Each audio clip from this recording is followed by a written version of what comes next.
नमस्कार। कहानी गोल्ड में आज सुनिए वरिष्ठ लेखिका सुधा जुगरान जी की लिखी कहानी बंद मुट्ठी रेत की। तुम्हें पैसे की कीमत का क्या पता, कभी मेहनत से कुछ कमाया हो तो पता चले। विनय भन्नाया सा बोला, बस हुक्म चला देती हो, ये चाहिए वो चाहिए। आशिमा विस्फारित नेत्रों से विनय को घूरने लगी। ऐसा क्या कह दिया मैंने? क्या अपने लिए गहने कपड़े मंगवा लिए हैं? बच्चों की और घर की जरूरत की चीजों के ही बारे में तो बात की है। यह जरूरत आप नहीं पूरी करोगे तो कौन पूरी करेगा? ये सभी जरूरतें बिना पैसे के तो पूरी नहीं होती है ना। विनय भी गुस्से में था। तो मैंने कब कहा कि सब कुछ एक साथ पूरी कर दो? जो ज्यादा जरूरी है वो अभी ले लो, कुछ अगले महीने ले लेना। मैंने तो सिर्फ बताने के लिए कहा है। जब मुझसे किचन में रोज नई नई फरमाइशें करते हो तीनों, तब नहीं सोचते हो मैं कैसे पूरी करूंगी? तन और धन दोनों खर्च होते हैं, घर का बजट हिलता है। मुझे तो जो एक बार देते हो उसी में महीना चलाना पड़ता है। आशिमा भी तैश में आ गई थी। विनय की पैसे कमाने वाली बात उसके दिल में चुभ गई थी। और जहां तक रही पैसे कमाने की बात, तो मेरी शिक्षा दीक्षा कुछ कम तो नहीं है तुमसे। तुमने ही नौकरी नहीं करने दी। हाँ कर दो तो आज ही नौकरी ढूंढ लूं अपने लिए। हा हा, विनय व्यंग से हंसा। अब तो तुम्हें कोई चपरासी की भी नौकरी नहीं देगा। तुम तो बस अब किचन संभालो। हाँ, कहीं खाना बनाने का काम तुम्हें अवश्य मिल सकता है। विनय उसका मजाक बनाता हुआ बोला। आशिमा के तन बदन में आग लग गई। शिक्षा दीक्षा में वह कहीं भी कम नहीं थी, बस अनुभव की कमी रह गई थी। लेकिन अब तो वह कोशिश अवश्य करके रहेगी। पूरा दिन काम पर लगी रहती है, विनय और बच्चों का इतना ख्याल रखती है। उसका कोई महत्व नहीं विनय की नजरों में। आशिमा के दिल का तूफान आज ज्वार भाटा बन चुका था। गाहे बगाहे, जाने अनजाने विनय उसे निकम्मेपन का एहसास करा देता था। विनय की दोस्तों की बीवियां नौकरियां कर रही थीं। उनके बच्चे जब हुए होंगे या काफी छोटे रहे होंगे, तब वे किन परिस्थितियों से गुजरे होंगे, किस तरह से उन्होंने अपनी नौकरी बचाई होगी। इस समय विनय उस बात को नहीं सोचना चाहता। उसे तो बस तब भी सारी सुख सुविधाएं चाहिए थी और आज भी। बीवी तब भी हर वक्त उपलब्ध चाहिए थी और आज भी। अगर एक परफेक्ट वर्किंग वुमेन होती तो क्या बात थी। लेकिन नौकरी पेशा पत्नी के साथ किस तरह की दिक्कत में साथ देना पड़ता है, उसके बारे में विनय शायद सोचना भी नहीं चाहता था। बच्चे व विनय स्कूल व ऑफिस जा चुके थे। कल की कही बात विनय शायद भूल भी चुका था। यूं विनय का व्यंग मारने का स्वभाव समझ आशिमा भी अपने दिलो दिमाग पर अनावश्यक बोझ नहीं बनाती थी। पर इस बार विनय की बात ने भूचाल मचा दिया था। तूफान शांत होने का नाम ही नहीं ले रहा था। इस बार वह विनय को एहसास करवा कर रहेगी, पर कैसे? उसने भी अच्छे इंस्टीट्यूट से एमबीए किया हुआ था। कैंपस सिलेक्शन में उसे जॉब भी मिल गई थी। साल भर तक उसने जॉब भी की। लेकिन जब विनय का रिश्ता उसके सामने आया तो सब कुछ भूल गई। 8 से 8 की नौकरी करने के बजाय शादी करना ज्यादा अच्छा लगा। वैसे भी उसकी जॉब पूना में थी और विनय की दिल्ली में। उसने सोचा शादी के बाद दिल्ली में ही जॉब कर लेगी। शादी के बाद कुछ समय तो नई शादी की खुमारी में निकल गया। अभी वह जॉब की बात विनय से करने की सोच ही रही थी कि विनय का तबादला हैदराबाद हो गया। नई जगह पर पहले तो गृहस्थी को पटरी पर लाने में ही समय लग गया। विनय की नौकरी बहुत व्यस्तता वाली थी। विनय ने खुद से कभी उसके नौकरी करने को लेकर कोई रुचि नहीं दिखाई। कभी उसने हल्के फुल्के से कहा भी तो इतनी जल्दी भी क्या है कहकर टाल दिया। लेकिन जब तक वह गंभीरता से सोचती, तब तक उसे अपने अंदर नए मेहमान के आने की आहट सुनाई दे गई। फिर बेटा हुआ। जब तक बेटा 3 साल का हुआ तब तक बेटी हो गई। और फिर वह दोनों बच्चों को पालने पोसने में जुट गई। बस उसके बाद जैसे जीवन की प्राथमिकता ही बदल गई। जिंदगी दोनों बच्चों और विनय के इर्द गिर्द ही घूमती रह गई। अपने बारे में सोचने का समय ही नहीं मिला और न ही उसने सोचना चाहा। उसके दोनों बच्चे पढ़ने में अच्छे थे। विनय का जॉब बढ़िया चल रहा था। वह बहुराष्ट्रीय कंपनी में बड़े ओहदे पर था। सब कुछ मिलाकर उसकी जिंदगी ठीक ठाक चल रही थी। पैसा कितना भी मिलता हो, खर्चा भी उतना ही होता है। और वैसे भी महानगरों की जिंदगी ऐसी है कि पैसे की किल्लत बनी ही रहती है। इस बात पर विनय कुछ न कुछ कह देता था। विनय के ताने आशिमा के हृदय को दुखी कर देते थे। सोचती थी काश उसने नौकरी न छोड़ी होती, पर परिस्थिति के अनुसार जो उस समय हुआ वही उसने किया। उस समय वही हो सकता था। लेकिन हमेशा सुनते सुनते कल तो विनय का तीर उसके हृदय के आर पार हो गया। विनय की अधिकतर दोस्तों की बीवियां कंपनियों में अच्छे पदों पर कार्य कर रही थीं। वह वही देखता था। दोहरी तनख्वाह से उनका आर्थिक स्तर उनसे अच्छा था, पर उसके लिए उन्हें क्या खोना पड़ता होगा वह शायद यह सोचना ही नहीं चाहता था। वह इंटरनेट पर नौकरी की ढूंढ करने लगी, अपना सीवी तैयार करने लगी। विनय अपनी कही बात को भूल चुका था। आशिमा को ताना देकर भूल जाना उसकी आदत में शुमार हो चुका था। लेकिन इससे आशिमा का हृदय कितना घायल होता था वह यह नहीं देखता था। उसे बिल्कुल भी अंदाजा नहीं था कि आशिमा किस खुड़पेच में लगी है, उसके मन मस्तिष्क में क्या अंतर्द्वंद चल रहा है। आशिमा जी तोड़ कोशिश में लगी हुई थी कि कहीं से इंटरव्यू कॉल आ जाए। जगह जगह अपना सीवी भेज रही थी, पर कहीं भी बात नहीं बन रही थी। जहां से इंटरव्यू कॉल आ भी रही थी वहां सैलरी ऑफर ठीक नहीं था। उसे एमबीए किए हुए काफी साल हो गए थे, ऊपर से उसका नौकरी का अनुभव भी बहुत कम था। उसे जीरो से शुरुआत करनी थी, जो कि बहुत मुश्किल था। इसी बीच एक दिन विनय ऑफिस से चहकते हुए घर आया और खुशी खुशी बोला, एक कप बढ़िया चाय पिलाओ आशिमा, ऐसी खबर सुनाऊंगा कि सुनोगी तो खुश हो जाओगी। क्या? आशिमा तटस्थ सी बोली। सिद्धार्थ काफी दिनों से मुंबई आने के लिए कह रहा था, हम भी बहुत समय से कहीं जा नहीं पाए थे। मेरा एलटीसी बाकी रहा हुआ था, इसलिए मैंने छुट्टियों के लिए अप्लाई किया हुआ था। मेरी छुट्टियां मंजूर हो गई हैं। मैं एयर टिकट बुक करवा देता हूँ, तुम बच्चों के स्कूल में एप्लीकेशन दे दो और मुंबई चलने की तैयारी करो। आशिमा को विश्वास नहीं हुआ। आजकल उसकी मानसिक अवस्था ऐसी थी कि वह दिनचर्या में बदलाव चाहती थी, किसी के साथ बात करना चाहती थी। सिद्धार्थ विनय का ममेरा भाई था। दोनों में सिर्फ 6 महीने का अंतर था। दोनों में बहुत पड़ती थी। उन दोनों की पत्नियां भी हम उम्र थी, इसलिए आशिमा और सिद्धार्थ की पत्नी रत्ना का भी आपस में बहुत बहनापा था। विनय रत्ना को भाभी बुलाता था, पर आशिमा रत्ना को नाम से बुलाती थी। पिछले साल सिद्धार्थ परिवार सहित उनके पास रहकर गया था। आशिमा ने उनकी देखभाल व आवभगत बहुत प्यार से की थी। आशिमा जाने की तैयारी करने लगी। इतने दिनों से उदास हृदय में बदलाव की बयार बहने लगी। उसने सबके लिए गिफ्ट खरीदे। आखिर वह दिन भी आ गया जब विनय, आशिमा और बच्चे मुंबई के लिए रवाना हो गए। मुंबई एयरपोर्ट पर सिद्धार्थ, रत्ना व बच्चे उन्हें लेने आए थे। कार में बैठकर सब अपनी अपनी बातें करने पर लगे थे। सब खुश थे। उनका कुछ समय तो बहुत ही मस्ती में बीतने वाला था। घर पहुंचकर भी उनका जोरदार स्वागत हुआ। खाने की मेज पर जब सब बैठे तो विनय बोला, आज तो भाभी के हाथ का बढ़िया खाना खाने को मिलेगा। क्या बनाया है आपने? सुनकर रत्ना थोड़ी सी संकुचित हो गई। आज तो मैं कुछ कर नहीं पाई। बहुत सोचा आज की छुट्टी ले लूं, लेकिन नहीं ले पाई, इसलिए आज तो ज्यादातर चीजें बाहर से ही ऑर्डर की हैं। लेकिन कल और परसों मेरी 2 दिन की छुट्टी है। कोई बात नहीं भाभी, विनय हंसकर बोला, मैं कल तक का इंतजार कर लूंगा। खाना खाने के बाद सबने देर तक बैठकर खूब बातें की, फिर सो गए। अगले 2 दिन सिद्धार्थ, रत्ना व बच्चों की छुट्टी थी, इसलिए खूब अच्छे बीते। बाहर घूमने के प्रोग्राम बनाए। आशिमा बहुत खुश थी। सोच रही थी कि इस बदलाव की उसे सख्त जरूरत थी। देर से सोकर उठना, उठकर खाना पीना, घूमना, उठकर खाना पीना, घूमना।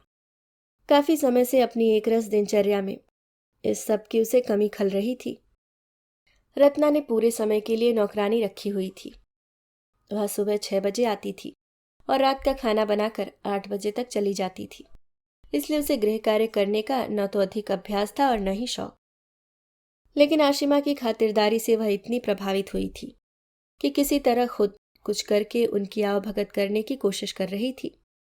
आखिर शनिवार रविवार छुट्टी के 2 दिन बीत गए। सोमवार को रत्ना का ऑफिस था। वह मल्टीनेशनल कंपनी में काम करती थी। वह 8 बजे घर से निकलती थी। सिद्धार्थ का ऑफिस पास था, वह देर से निकलता था। सुबह जब आशिमा सोकर उठी तो 8:30 बज रहे थे। वह बाहर आई तो सिद्धार्थ तैयार खड़ा था। लगता है मुझे उठने में बहुत देर हो गई, आप ऑफिस के लिए तैयार भी हो गए। हाँ, बस मैं निकल ही रहा हूँ। मैं तुम लोगों के उठने का ही इंतजार कर रहा था। विनय तो अभी भी सो रहा होगा। हाँ। रत्ना कहाँ है? वह तो ऑफिस चली भी गई। चली भी गई? उसने घड़ी पर नजर डाली। हाँ, वह तो 8 बजे ही निकल जाती है। ठीक है, मैं भी निकलता हूँ। यह नौकरानी तुम लोगों का ख्याल रखेगी। इससे नाश्ता चाय वगैरह बनवा लेना। जो भी खाना हो इसे बता देना, कहकर सिद्धार्थ तेजी से बाहर निकल गया। तभी विनय भी उठकर आ गया। दोनों पति पत्नी एक दूसरे का मुंह देखते रह गए। आज बच्चे भी स्कूल चले गए थे। अब उनका परिवार इस फ्लैट में क्या करेगा? तभी नौकरानी चाय लेकर आ गई। दोनों चुपचाप बैठकर चाय पीने लगे। रत्ना की नौकरी अच्छी थी। दोनों की नौकरी की वजह से उनका जीवन स्तर काफी अच्छा था। खर्च करते समय दोनों सोचते नहीं थे। घर में कई अत्याधुनिक व महंगा सामान था। विनय व आशिमा सोच रहे थे कि अगर आशिमा भी नौकरी कर रही होती तो उन्हें भी पैसे रुपए के बारे में सोचना नहीं पड़ता, इतना हिसाब किताब लगाकर नहीं चलना पड़ता।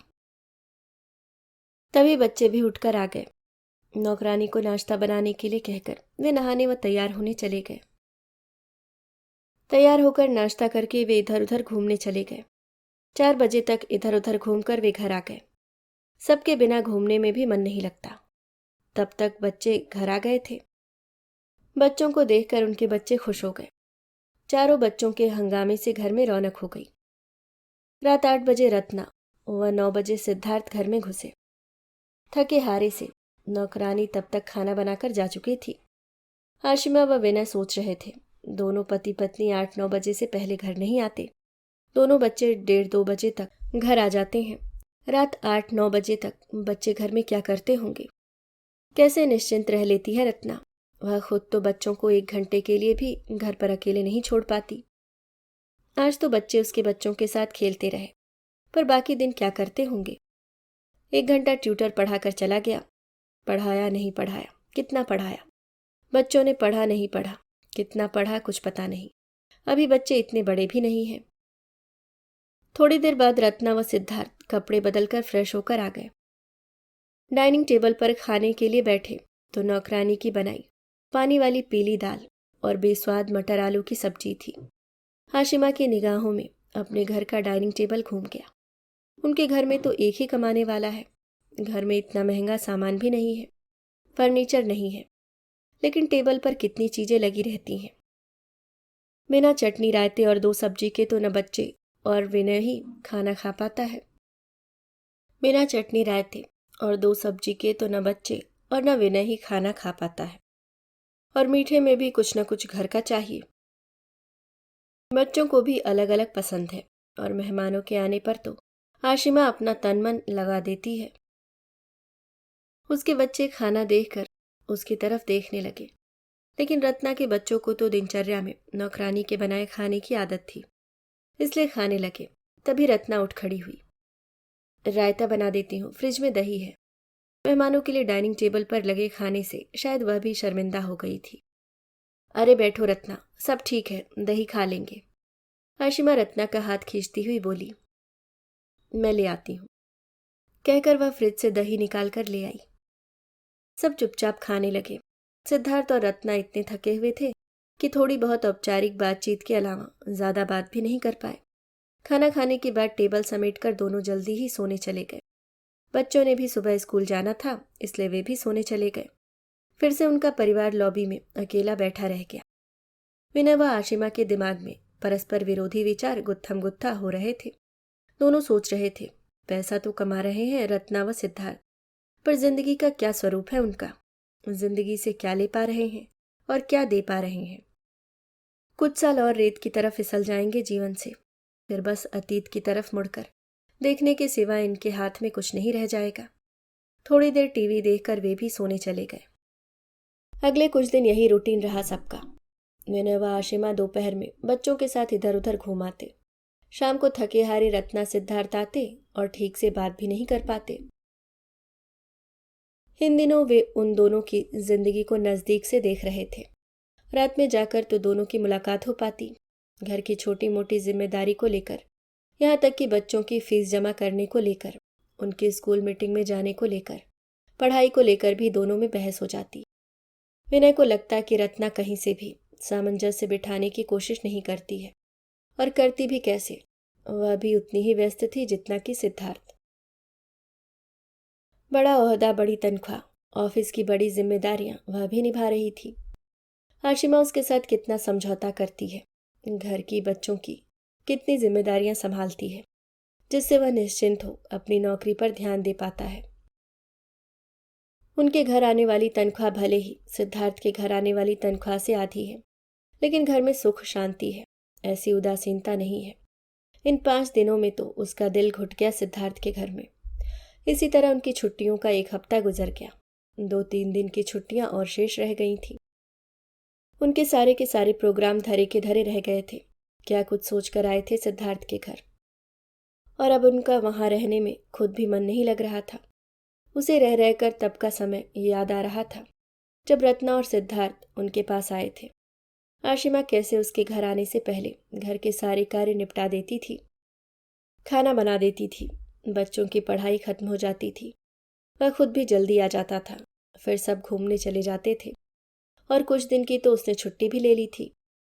इसके अलावा आशिमा तो उनकी खातिरदारी के लिए तो घर पर ही थी। उनके बोर होने का तो सवाल ही नहीं था। उसे लगा रत्ना व सिद्धार्थ का घर भले ही रुपए पैसे के मामले में संपन्न है, पर उसका खुद का घर सही मायने में घर लगता है। ऐसे ही कई विचार उसके मन में आ जा रहे थे। वह अपने मन में बहुत अपराध बोध महसूस कर रहा था कि वह कभी कभी कितना बुरा बोल देता है आशिमा को। हालांकि उसका कोई मतलब नहीं होता है, लेकिन इससे आशिमा का दिल घायल तो होता ही होगा। ऐसा ही सब चल रहा था। अगला रविवार आने वाला था। वे सोच रहे थे कि अगले रविवार की छुट्टी रत्ना सिद्धार्थ के साथ बिताकर वे वापस चले जाएंगे। सोमवार की उनकी फ्लाइट थी, लेकिन अगले दिन एक दुर्घटना हो गई। सिद्धार्थ की बेटी सिमी स्कूल वैन से घर आ रही थी। रास्ते में एक बच्चा वैन से उतरा तो सिमी दरवाजे से लगकर खड़ी हो गई। दरवाजा अभी बंद भी नहीं हुआ था कि ड्राइवर ने वैन चला दी। सिमी वैन से नीचे गिर पड़ी। बच्चों ने शोर मचाया तो ड्राइवर ने वैन रोकी। सिमी घायल सड़क पर पड़ी थी। वह उसे उठाकर अस्पताल ले गया। उसकी टांग में फ्रैक्चर हो गया था। रगड़ने से जगह जगह चोट लग गई थी। वैन वाले ने पहले सिद्धार्थ के मोबाइल पर फोन किया। वह मीटिंग में था इसलिए मोबाइल बंद था। फिर रत्ना का मोबाइल लगाया, उसका भी उस समय नहीं उठा। फिर उसने घर का फोन लगाया। विनय ने फोन उठाया। पूरी बात जानकर वह घबरा गया। अभी पहुंचता हूं कहकर उसने फोन रख दिया। आशिमा भी उसकी बात सुनकर घबरा गई। रत्ना व सिद्धार्थ को फोन लगाया तो नहीं मिला। आखिर विनय और आशिमा ने टैक्सी की और अस्पताल चले गए। अस्पताल पहुंचे तो सिमी का इलाज हो रहा था। सिमी उन्हें देखकर रोने लगी। विनय का दिल किया ड्राइवर को जोर से डांट दे, पर यह सही समय नहीं था। उसने सिमी के सर पर हाथ फेरा। नन्ही सी बच्ची, कुछ हो जाता तो। घाव पर पट्टियां बांधकर पैर में प्लास्टर चढ़ गया था। इस सब में काफी समय लग गया। इस बीच रत्ना ने मिस्ड कॉल देखकर ड्राइवर को फोन किया। सब कुछ जानकर वह बहुत घबरा गई और जल्दी से अस्पताल पहुंच गई। सिमी की ऐसी हालत देखकर वह रोने लगी। विनय व आशिमा ने उसे चुप कराया और सिमी को और उसको घर ले आए। इसी बीच सिद्धार्थ की मीटिंग खत्म हो गई तो उसका मोबाइल ऑन हो गया। विनय ने उसे भी सूचना दी तो वह भी घर पहुंच गया। सिमी की हालत देखकर दोनों माता पिता का चिंतित व दुखी होना स्वाभाविक था, पर विनय व आशिमा को आश्चर्य हुआ यह देखकर कि उनकी उसके साथ हुई दुर्घटना की चिंता तो कुछ घंटों में खत्म हो गई। अब चिंता यह थी कि इतने दिन उसके साथ घर पर कौन रहेगा। दोनों की बातचीत हल्की फुल्की बहस का रूप लेते हुए अच्छे खासे झगड़े की तरफ बढ़ रही थी। डॉक्टर ने कहा है 45 दिन तक प्लास्टर रहेगा। कम से कम सिमी को इतने दिन देखभाल की जरूरत है। स्कूल की छुट्टी हुई सो अलग, पढ़ाई का भी नुकसान हुआ। पता नहीं क्या करते हैं ये बच्चे, आए दिन कुछ न कुछ मुसीबतें खड़ी करके रख देते हैं। क्या कह रही हो भाभी, सिमी सुन लेगी। अभी उबरी नहीं है सदमे से, डरी हुई है। मैंने बोला। तो क्या करूं, इतने दिन छुट्टी नहीं ले सकती। 2 दिन भी छुट्टी लेना मुश्किल है। पर रत्ना नौकरी से पहले तो तुम्हारी बेटी है, उसके लिए तो छुट्टी लेनी ही पड़ेगी। इतनी चोट लगी है उसे, पैर की हड्डी टूटी है। कुछ गड़बड़ हो गई तो सारी जिंदगी के लिए मुसीबत खड़ी हो जाएगी। उसे बहुत देखभाल की जरूरत है। नौकरानी के भरोसे छोड़कर नहीं जा सकती तुम उसको। आशिमा बोली। इतने दिन की छुट्टी में तो मेरी नौकरी चली जाएगी, रत्ना बोली।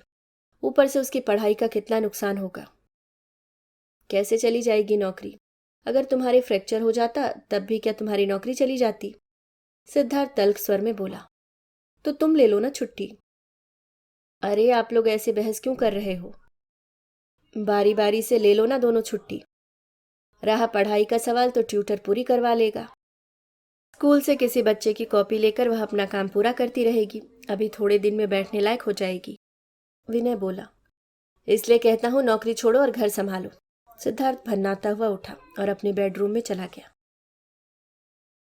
हाँ हाँ, जब मोटी तनख्वाह हाथ में आती है तो वह भी अच्छी लगती है, लेकिन जब परेशानियां आती हैं तो वह भी मैं ही भुगतूं। खुद पर जरा भी आँच ना आए, कहकर रत्ना भी धमधम करती हुई बेडरूम में चली गई। बोलते बोलते उसकी आवाज भर्रा गई थी। उसने धड़ाम से बेडरूम का दरवाजा बंद कर दिया। दोनों जैसे उन दोनों की उपस्थिति को भी भूल गए थे। अंदर से भी दोनों की बंद दरवाजे के बावजूद तीखी बहस की आवाजें आ रही थी। आशिमा और विनय ठगे से लॉबी में बैठे रह गए और थोड़ी देर में सोने चले गए। अगले दिन रत्ना व सिद्धार्थ बेटी को उसी हालत में छोड़कर ऑफिस चले गए, क्योंकि उन्हें आगे छुट्टियां लेनी थी। तब तक विनय और आशिमा थे घर पर। विनय और आशिमा ने घूमने का कार्यक्रम रद्द कर घर में ही रहकर सिमी की देखभाल में ही बाकी का समय बिता दिया। उस दिन रात की उनकी फ्लाइट थी। शाम को रत्ना व सिद्धार्थ ऑफिस से जल्दी आ गए। किचन में चाय बनाते हुए रत्ना बोली। आशिमा, तू भी क्या सोच रही होगी ना, तूने तो हमारी कितनी आवभगत की थी। हमने तेरे घर में कितना एंजॉय किया था और हमने तुम्हारे ऊपर उल्टा जिम्मेदारियां डाल दी। कैसी बात कर रही है रत्ना? हमें तो बहुत अच्छा लगा। थोड़ा बदलाव हो गया, रोज की दिनचर्या से अलग। बहुत अच्छा लगा। बहुत कुछ सोचने समझने का मौका मिला। तूने अच्छा किया आशिमा, शुरू से ही नौकरी के बारे में नहीं सोचा। अब छोड़ने की सोचती हूँ तो घबराहट होती है, दुविधा में पड़ जाती हूँ, लेकिन घर की जिम्मेदारियां भी पूरी नहीं कर पाती हूँ। दोनों की इतनी व्यस्त नौकरियां नहीं चल पाती हैं। बच्चों की भी बहुत अनदेखी होती है। पैसे कमाकर जिनका साथ देती हूँ वो भी तो खुश नहीं रहते हैं। न सिद्धार्थ खुश रहता है और न ही बच्चे, और न खुद के ही दिलो दिमाग में ही सुख शांति और खुशी रहती है। हर समय एक उलझन कि सब कुछ अधूरा सा रह रहा है। कुछ है जो पूरा नहीं कर पा रही हूँ। कोई भी जिम्मेदारी ठीक से नहीं निभा पा रही हूँ। कहते कहते रत्ना की आंखें बरस गईं। शायद कई दिन का गुबार निकल गया था। अरे यह क्या रत्ना, कुछ ना कुछ तो सभी के साथ है। ऐसे भी मुश्किल है और वैसे भी। अब तो सोचती हूँ जो सरलता से हो सके वही करना चाहिए। खुद को इतने टुकड़ों में नहीं बांटना चाहिए। वह रत्ना के आंसू पोंछते हुए बोली। एक बात कहूँ रत्ना? क्या? कुछ समय के लिए हिम्मत करके नौकरी छोड़ ही दो। ये कुछ साल तुम्हारे बच्चों के व्यक्तिगत निर्माण और कैरियर बनाने के लिए बहुत जरूरी है। यदि वहां चूक हो गई तो खुद को कभी माफ नहीं कर पाओगी। नौकरी दोबारा नहीं कर पाओगी तो भी इतना मलाल नहीं रहेगा, क्योंकि काफी साल कर चुकी हो। लेकिन बच्चे नहीं बन पाए या बिगड़ गए तो जीवन भर खुद को कोसती रहोगी। जिंदगी तो रेत की बंद मुट्ठी की तरह होती है रत्ना। कुछ सालों में रेत की तरह फिसल जाएगी और पता भी न चलेगा कब उम्र बुढ़ापे का चोला पहनकर दरवाजे पर दस्तक देने लगेगी। बच्चों की जिंदगी इन कुछ सालों में जिधर मुड़ जाएगी मुड़ जाएगी। ठीक मुड़ गई तो ठीक, वरना सुधारने के लिए कुछ न रह जाएगा तुम्हारे पास। कहकर आशिमा ने चाय की ट्रे उठा ली। दोनों बाहर आ गए। चारों चाय पीने लगे। चारों के हृदय अपने अपने आवेगों से उद्वेलित थे। आशिमा सोच रही थी कि सबसे पहले वह अपना सीवी फाड़ेगी। अभी उसे फिलहाल नौकरी नहीं करनी है। विनय सोच रहा था कि वह अपने हृदय में प्रण करता है कि अब कभी आशिमा के वजूद को चोट पहुंचाने वाली बात नहीं कहेगा। वह उसके परिवार की धुरी है। उसी ने अपना वजूद उसके वजूद में समाहित कर उसके जीवन में संगीत भरा है। उसी से मिठास है उसके जीवन में। इस बात को वह जानता और समझता तो है, फिर भी कह देता है। सिद्धार्थ सोच रहा था विनय व आशिमा कितने भाग्यशाली हैं। कितना शांत सुखी परिवार है उनका। रत्ना आशिमा की कही हुई बात को सोच रही थी। थोड़ी देर में अटैचियों व बैग से लदा फदा विनय का परिवार लॉबी में आ गया। सिद्धार्थ और रत्ना सर झुकाए बैठे थे। चलते हैं, विनय बोला। सिद्धार्थ उठकर विनय के गले लग गया। माफ करना यार, कुछ नहीं कर पाए तेरे लिए। कैसी बात कर रहा है तू, बहुत अच्छे से रहे हम। अब तुम लोग प्रोग्राम बनाना, मैं छोड़कर आता हूं तुम लोगों को। नहीं, तुम्हें आने की जरूरत नहीं है, नीचे टैक्सी आ गई है। एयरपोर्ट के बाहर तक के लिए इतनी दूर जाकर क्या फायदा। तुम बच्चों के साथ रहो, उन्हें तुम्हारी जरूरत है सिद्धार्थ। विनय संजीदगी से सिद्धार्थ के कंधे पर हाथ रखता हुआ बोला। दोनों की आंखें टकराईं। सिद्धार्थ ने आंखों में ही जवाब दिया। वह नीचे तक छोड़ने आया। टैक्सी में बैठकर विनय का परिवार हाथ हिलाता हुआ चला गया। लेकिन इतने दिनों में विनय व आशिमा की और रत्ना व सिद्धार्थ के जीवन की कई परिभाषाएं बदल चुकी थीं। विचारों की धाराएं अपना रास्ता बदल चुकी थीं। अभी आप सुन रहे थे वरिष्ठ लेखिका सुधा जुगरान जी की लिखी कहानी बंद मुट्ठी रेत की।